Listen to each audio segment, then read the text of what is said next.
तब पेश करूंगा जब इस चैनल की लाइव व्यूवरशिप 500 होगी। शेयर करें, क्योंकि मुझे अगर इतने सारे लोग हैं जो मुझसे इसके ऊपर क्लैरिफिकेशन चाहते हैं, मुझसे मेरा स्टैंड चाहते हैं और सच्चाई को जानना चाहते हैं, तो फिर वो सच्चाई सुनने के लिए एटलीस्ट 500 लोग तो चाहिए। तो शेयर करो, लाइक करो। 500 जब होंगे मैं मेरा मुद्दा स्टार्ट करूंगा। चाहिए था ना आप लोगों को क्लैरिफिकेशन, चाहिए था आपको जवाब, देंगे जवाब आपको। करो, शेयर करो, 500 करो, उसके बाद करेंगे बात। 320 राइट नाउ, मेक इट 500। 500 से पहले मैं बात शुरू ही नहीं करूंगा। इसको शेयर करो, 500 करो और उसके बाद सारी की सारी चीजें आपके सामने होंगी। 327, मेक इट 500।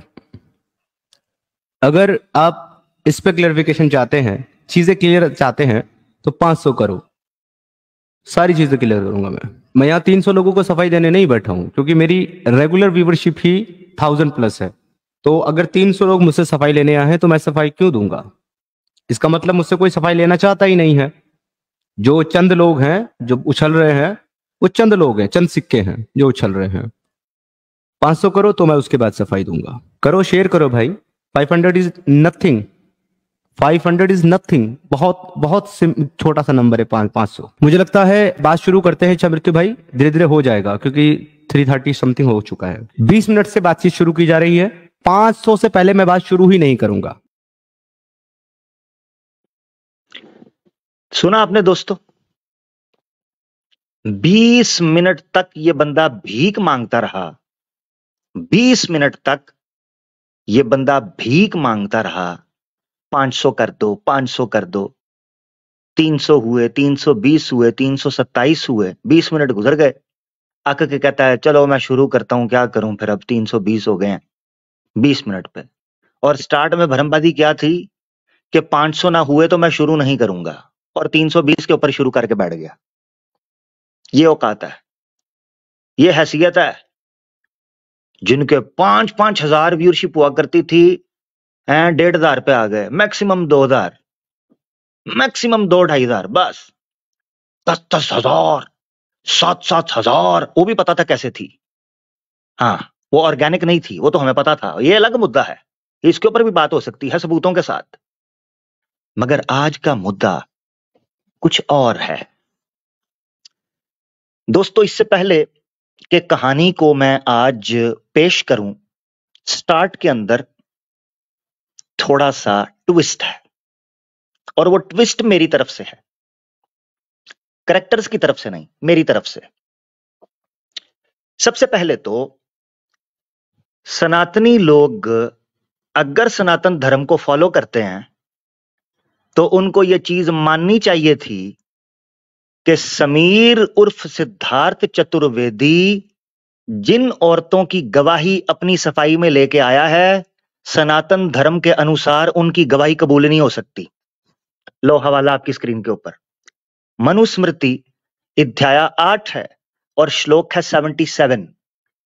यहां लिखा हुआ है कि औरतों की बुद्धि शुद्ध नहीं होती, पवित्र नहीं होती, और उनकी अंडरस्टैंडिंग स्टडी नहीं होती, इसलिए वो विटनेस नहीं हो सकती।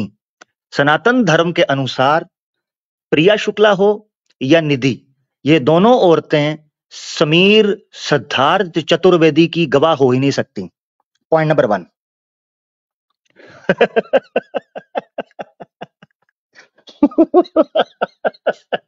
तो सनातन धर्म के अनुसार वो विटनेस कर ही नहीं सकती। अब कोई सवाल उठा सकता है कि आमिर साहब ज्यादा दांत ना निकालें, दूसरी तरफ तो महिला ही है मोना सिंह। तो सवाल ये उठेगा, उसके लिए आपको ये मानना पड़ेगा जो सनातन धर्म में लिखा हुआ है। So this is a catch 22 paradoxical situation, a contradiction. Apparently या सनातनी ये मानेंगे कि उन औरतों की गवाही माननी है, या ये मानेंगे कि सनातन धर्म को मानना है। अगर सनातन धर्म को मानना है तो उन औरतों की गवाही नहीं मानी जा सकती, और अगर इस धर्म को मानना है तो किसी की गवाही भी नहीं मानी जा सकती, सब नील बटा नील। और अगर यह मान लिया तो मानना पड़ेगा कि सनातन धर्म में लिटरली फैक्चुअली औरत को विटनेस करने का राइट है ही नहीं है। Point number 1। दूसरी बात, औरत की बुद्धि को सनातन धर्म के अनुसार हल्का कहा गया है। आपकी स्क्रीन के ऊपर ये देखिए, ऋग्वेद मंडल 8 सूक्त 33 मंत्र है 17, स्त्रीय औरत।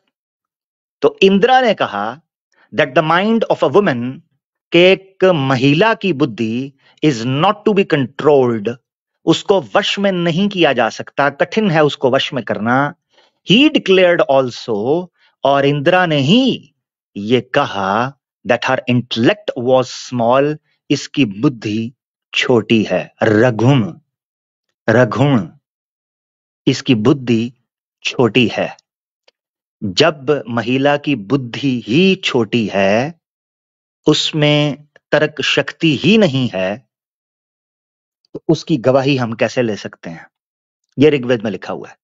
कोई कह सकता है हिंदी में दिखाएं, तो आपके सामने आर्या समाज की साइट है, देखें यही मंत्र है जी, ऋग्वेद मंडल 8 सूक्त 33 मंत्र है 17। ठीक है जी, ये आपके सामने ऋग्वेद का भाष्य मौजूद है, यहां से हम पढ़ते हैं। ये देखें, फिर यहां से ये, फिर नितांत समार्थ स्वामी भी ये कहे, ठीक है जी, पति, यहां पति भी ये कहे, संग चलने वाली अर्थात जीवन संग, यानी जीवन सर के, एक मिनट सॉरी, जीवन संगिनी पत्नी को कहे कि मन को, उसके मन को, उसकी विचारधारा को वश में लाना कठिन है। यानी औरत के, पत्नी के वश को, बुद्धि को, विचारधारा को वश में लाना कठिन है। आगे, साथ ही निश्चित रूप से ही उसके बुद्धि बल व संकल्प शक्ति को भी, यदि वह अल्प या तुच्छ, अल्प या तुच्छ कहते हैं, औरत की बुद्धि को अल्प या तुच्छ कहते हैं। ये सनातन धर्म में लिखा हुआ है जी, ये वेद के अंदर। तो मैं जानना चाहता हूं कि समीर अपनी विटनेस के अंदर औरतों को लेकर आया है, इस सनातन धर्म के अनुसार, तो हम उनको स्वीकार ही नहीं कर सकते। सिंपल। ठीक है जी, मेरी आवाज आ रही है ना? बताते रहिएगा जरा। बहुत शुक्रिया। अब यहां तक आपने देख लिया, ये था कहानी में एक ट्विस्ट, मगर क्यों ना आपको दूसरा ट्विस्ट दिखाऊं। मेरी आवाज ठीक आ रही है आपको? क्योंकि मुझे लग रहा है यूट्यूब के ऊपर शायद आप लोगों के लिए मसला बन रहा हो। ठीक है, दूसरा ट्विस्ट ले लें।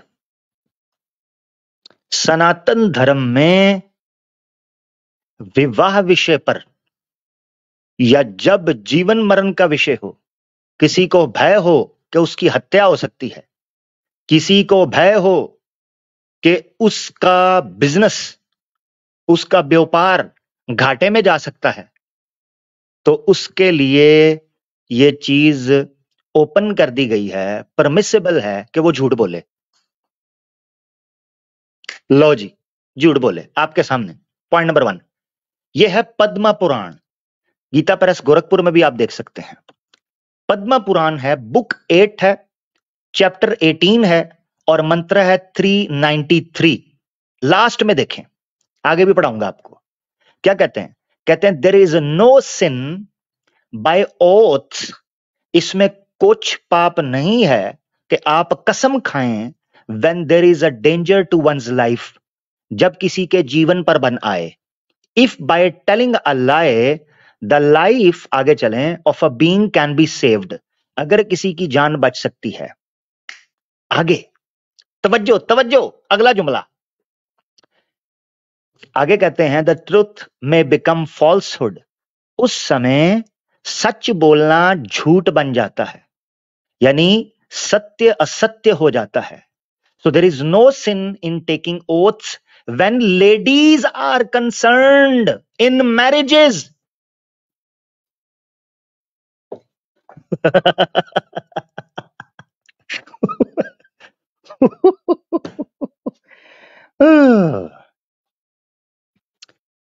So there is no sin in taking oaths when ladies are concerned in settling marriages. शादी के मौका पर औरतों के साथ शादी बचाने के लिए झूठ बोला जा सकता है। हाँ जी, एक और ले ले रेफरेंस। आपकी स्क्रीन पर ब्रह्मांड पुराण है, मोतीलाल बनारसी दास का, पार्ट 2 है जी। इसका पार्ट 2 बन जाएगा। चैप्टर 8 और बुक 8 है, सेक्शन 19 है और मंत्र बनेगा, एक मिनट मुझे इसको जूम करके देखने दें, 43। यस, सो बुक 8 है, सेक्शन 19 है और श्लोक बनेगा 43। क्या लिखा है? लिखते हैं, false statements are not condemnable when made to women. झूठी बात कहना कोई पाप नहीं है जब औरतों का मामला हो। इन जोक्स, चुटकुले, इन अरेंजिंग मैरिजेस, शादी का मामला हो, फॉर ऑब्टेनिंग वंस लाइवलीहुड, अगर किसी ने जनाब धंधा करना है उस समय पर भी झूठ बोला जा सकता है। मेरा सवाल है, हम विश्वास कैसे करें कि समीर और वो महिलाएं झूठ नहीं बोल रही? हमारा सवाल है ना जी, कहानी स्टार्ट होने से पहले। ये समझ लिया आपने? अब हम प्रॉपरली आगे बढ़ते हैं। कहानी शुरू कैसे होती है? कहानी शुरू होती है एक कॉल से। वो कॉल थी तुफैल चुतड़वेदी साहब को, और मैं फिर यहां से डिटेल में आपको लेकर चलूंगा। पहले सुनते हैं ये कहानी कहां से चली थी पब्लिक के सामने स्क्रीन पर। अभी कुछ समय पहले, कुछ महीने पहले बल्कि, एक लड़की है, वो थोड़ी सी बिहार की है। मेरे पास कोई सज्जन लेकर आए थे धर्म जागरण के, हिंदू जागरण मंच के। उन्होंने बताया इसकी ऐसी समस्या है, इसकी किसी इस्लामी के साथ भाग गई थी वो, उसने शायद दूसरा तीसरा ऐसा कुछ वो पति था उसका, या निकाह हुआ था कि नहीं क्या हुआ, उसने मारा पीटा 2-3 बार, पुलिस केस हुई, झंझट हुआ। तो हम लोगों ने ऐसे मामले में जो वकील हैं उनसे मदद व्यवस्था की और बातचीत हुई, टल गई। उसके पास मेरा नंबर था। उसकी कई चीजें मैंने गलत पकड़ी। मेरी दृष्टि में वो लड़की कोई बहुत अनुकूल नहीं है जिससे मैं बात करना चाहूंगा। उसके पास नंबर था, मेरे पास नहीं था। उसका फोन आया कि मैं आपकी बहू बोल रही हूँ। मैं कहा, मेरी बहू? 15 साल का मेरा बेटा है, वो शादी कर कैसे सकता है? और कर ली होगी तो इलीगल होगी, दूसरा बंद होगा वो भी, लड़की बंद हो जाएगी, क्या कर रहा है? तो बोले नहीं, मैं उसकी बीवी बोल रही हूँ, जो आपका अपने आप को आपका बेटा कहता है। मैंने कहा, मेरा बेटा नहीं है, ना मैंने उसकी घर वापसी में कोई काम किया, ना मैंने उसे गोत्र दान दिया, मेरा कुछ लेना देना नहीं। जिस दिन उसने अपनी शुद्धि कराई है, मुझे फोन किया था कि मुझे गोत्र दान दीजिए, उस दिन में लास्ट ईयर की बात है या सेकंड लास्ट ईयर, मैं जयपुर डायलॉग में था, पता ही नहीं तो मेरे साथ कुछ नहीं। ये अलग बात है कि उसको जब वो अपने घर से निकला, उसके घर वाले उसके खून के प्यासे हो रहे थे, मोहल्ले वाले खून के प्यासे हो रहे थे, उसको शरण मैंने दी, मेरे घर पर आकर टिका, उसका रहना खाना पीना सब इंतजाम। फिर वो एक दिन वो और आजाद ग्राउंड यहाँ से चले गए और तय हुआ था कि वो आजाद ग्राउंड और वो दोनों साथ रहेंगे। आजाद ग्राउंड ने उसके बारे में बहुत कुछ अपने उसमें बताया कि वो लड़कियों को करप्ट करता है, फलाना करता है, ये वो भी हो रही है। तो मेरी बिल्कुल स्पष्ट आप लोगों से अपील है, वो सारे मित्र जिनसे मैंने निवेदन किया था कि इनकी मदद कीजिए, कृपया तुरंत से इनकी आर्थिक मदद बंद कर दीजिए। लो जी, अब मैं आपको कुछ सुनाना चाह रहा हूं, तवज्जो से सुनिएगा। कहानी में इस समय 3 बड़े किरदार हैं समीर को निकालकर, और वो 3 हैं लड़कियां। हिंदुओं को चूंकि वो इमोशनल हैं, उनके लिए एनालिसिस करना मुश्किल हो गया हुआ है। हम हैं उनके लिए, कोई टेंशन की बात नहीं। मैं बीइंग अ मुस्लिम सपोर्ट करूंगा उन सनातनियों को जो चीजों को समझना चाहते हैं, क्योंकि मैंने देखा है कि बड़े बड़े समझदार लोग, बड़े बड़े सियाने लोग, बड़े बड़े बुद्धिमान लोग, जब समीर ने स्ट्रीम की है, समझ नहीं आ रही कि क्या चल रहा है, हो दोबारा कंफ्यूज हो गए, ओ मैं कहां हूं, मैं कौन हूं। हम किस लिए हैं? हम आपको मसला क्लियर करके बताएंगे कि समीर ने इस तुरुप के पत्ते में ड्रामा कहां किया है, चालबाजी कहां की है। सबसे पहला जो आपने समझना है वो है 3 कैरेक्टर। इनको लिखते जाएं, जिन लोगों को समझना है ना वो लिखें। 3 कैरेक्टर हैं। नंबर 1 समीर को निकाल के, नंबर 1 मोना डार्लिंग, नंबर 2 प्रिया शुक्ला, नंबर 3, निधि या ज्योति। समीर का कहना यह है कि ये ज्योति जो है ये उड़ीसा की लड़की थी जिसको मैं मिला था और मेरी फैन थी बस। मोना सिंह का कहना है वो जो कॉल आपके सामने आई थी कि एक ज्योति के नाम से जिसका नंबर सेव किया हुआ था वो कंफ्यूजन हुई। अब मैं आपको समझाऊंगा हुआ क्या। चौथी लड़की है जिसको हमने क्लियर करना है समझने के लिए। वो लड़की वो है जिसने मोना डार्लिंग के साथ कॉल पर ये एडमिट किया कि वो समीर की पत्नी है। समीर ने मंदिर में जाकर उसके साथ शादी की और जनाब उसको सिंदूर लगाया। 4 दिन तक पेला पिलाई का सिलसिला जारी रहा और उसके बाद वो चलता बना। ये आपने याद रखना है। सो टोटल हो गई 4 लड़कियां। अब सवाल ये है कि निधि वही ज्योति है जो समीर की पत्नी उस वक्त ऑडियो में बात कर रही है मोना डार्लिंग से, या वो कोई और है? ये कंफ्यूजन कैसे आई? सबसे पहले आपने इस कंफ्यूजन को समझना है। आपने अक्सर देखा होगा जिन लोगों का एक्स्ट्रा मैरिटल अफेयर होता है वो कुछ लड़कियों के नाम अपनी बहन के, अपनी कजन के, या अपनी किसी आंटी के, या अपनी किसी कुलीग के नाम पर सेव करते हैं। क्यों भला? ताकि पत्नी को जो सुबह शाम साथ रह रही है पता ना चले कि किसके मैसेज हैं या किसकी कॉल है। समझ रहे हैं आप?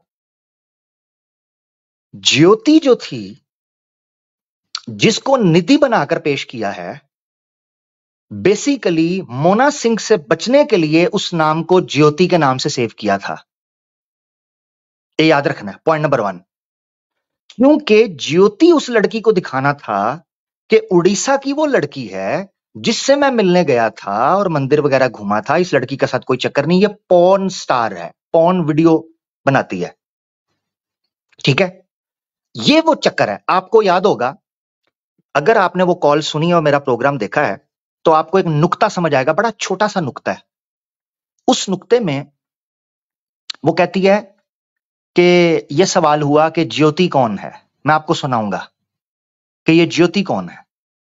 तो मोना डार्लिंग आगे से कहती है तुम्हारा नाम तो कुछ और नहीं है, क्या नाम है तुम्हारा? नाम तो मेरे ख्याल से ज्योति के नाम से सेव किया हुआ है। यहां से आपको समझना चाहिए कि वो लड़की जो चौथी लड़की अभी तक नहीं मिल रही, जिसके साथ मंदिर में शादी की है, निधि वो लड़की नहीं है। निधि को सामने किसी और मकसद के लिए लाया गया है। वो जो चौथी लड़की है उसका सामने आना जरूरी है, क्योंकि उसके साथ शादी किया और उसका नाम सेव किया था मोना डार्लिंग। चूंकि 1 साल से साथ थी, उससे छुपाने के लिए कि ये वो लड़की है जो पौन है और वफा पर वगैरह पर काम करती है और मेरी पुरानी दोस्त है ये वो। समझ आ गया? अब मैं आपको एक चीज दिखाकर समझाना चाहता हूं कि ये गेम कैसे खेलते हैं। पहले आपको बता देता हूं फिर आपको समझाता हूं। चलें पहले सुन लें,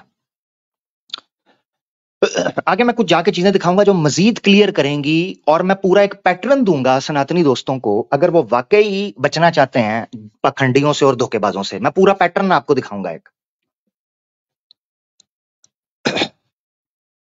जो कौन आर्टिस्ट होते हैं या फ्रॉडस्टर्स होते हैं, फ्रॉडिये, आपको पता है वो कौन से 2 बड़े काम करते हैं?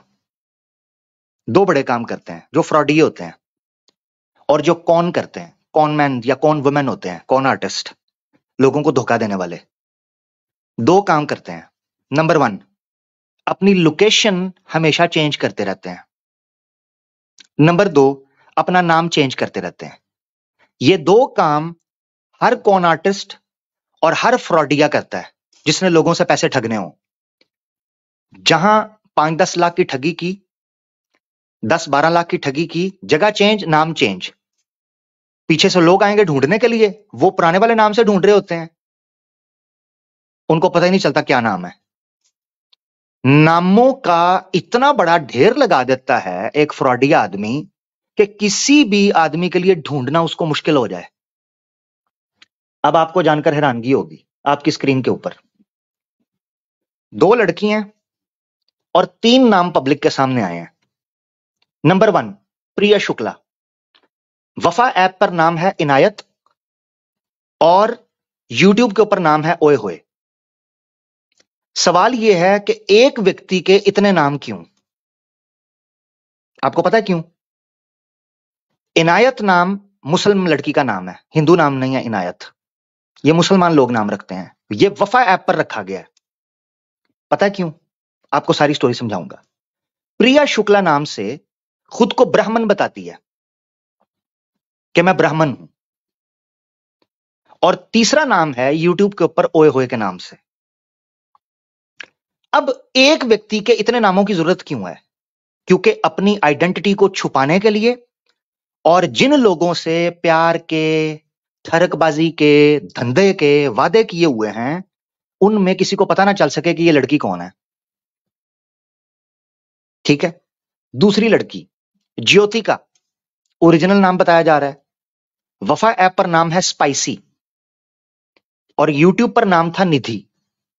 क्या जरूरत है? जब तुम सामने ही आ रही थी तो अपने रियल नाम लिख के आते। निधि से आई।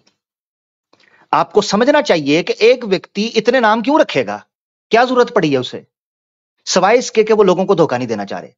यही वजह है कि जब उस लड़की से समीर ने कहा कैमरा ऑन करने के लिए, उसकी हालत ये थी, वो बार बार डर रही थी और दाएं बाएं देख रही थी कैमरा ऑन करके, क्योंकि उसको यह डर था कि आज के बाद मेरे सारे कस्टमर्स जाया हो जाएंगे जो मैं वफा ऐप पर बना रही थी, जो मुझे कॉइन्स देते थे, जो मुझे क्राउन देते थे, जो वहां गिफ्टिंग करते थे, जो वहां रिचार्ज करने पर ठरकबाजी करते थे, हिलाते थे, झुलाते थे, जो भी करते थे, हाँ जी, वो सारे मेरे कस्टमर चले जाएंगे।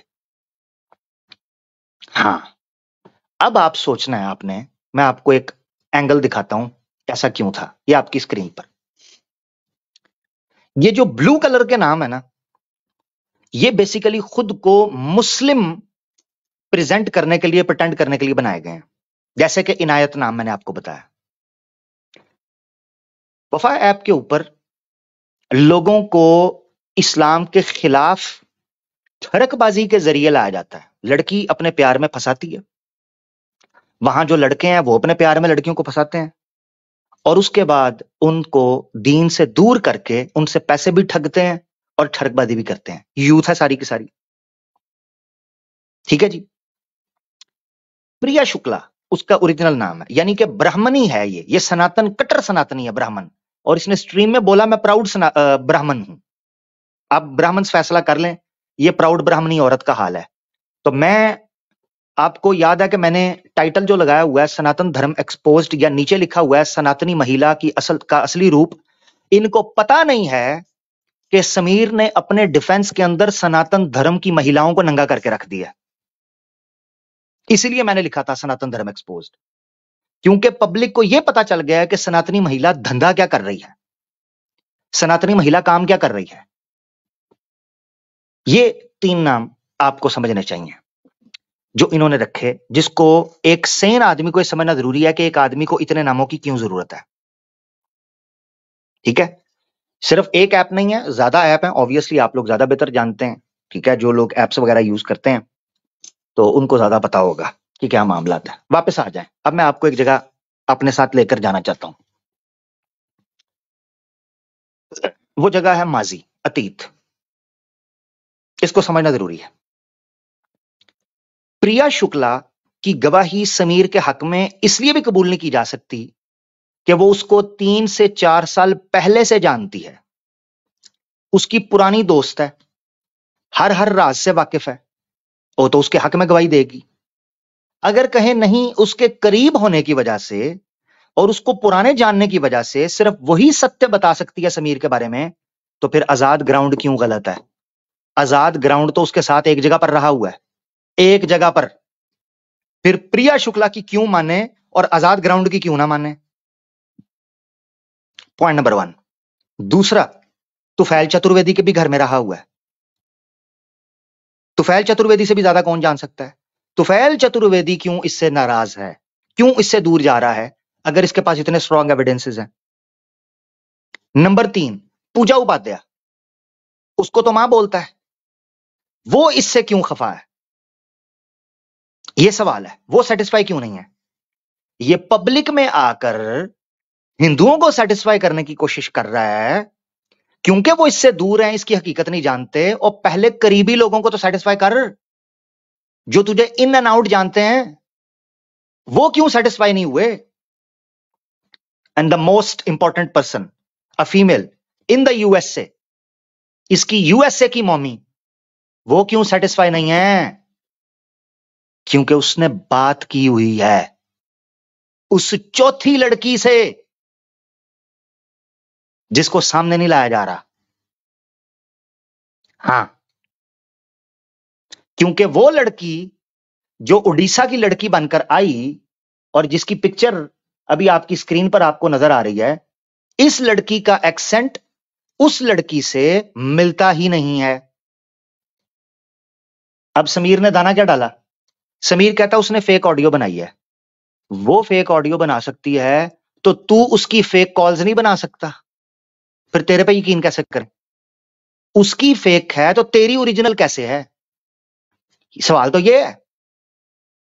अब मोना सिंह को एक्सपोज किया गया। मोना सिंह को एक्सपोज करके कहा गया जी वो फलां बंदे से बात कर रही थी, उसने उससे साइजेस पूछे, वो सारी बातें पूछी, ये वो, ठीक है। मोना सिंह चूंकि मेरा डायरेक्ट हम लोगों का उसके साथ कोई वास्ता नहीं है, समीर चूंकि एक पब्लिक फिगर है मैदान के अंदर, इसीलिए मैं वो ऑडियोज नहीं सुनाऊंगा जो मोना सिंह की पर्सनल लाइफ की हैं।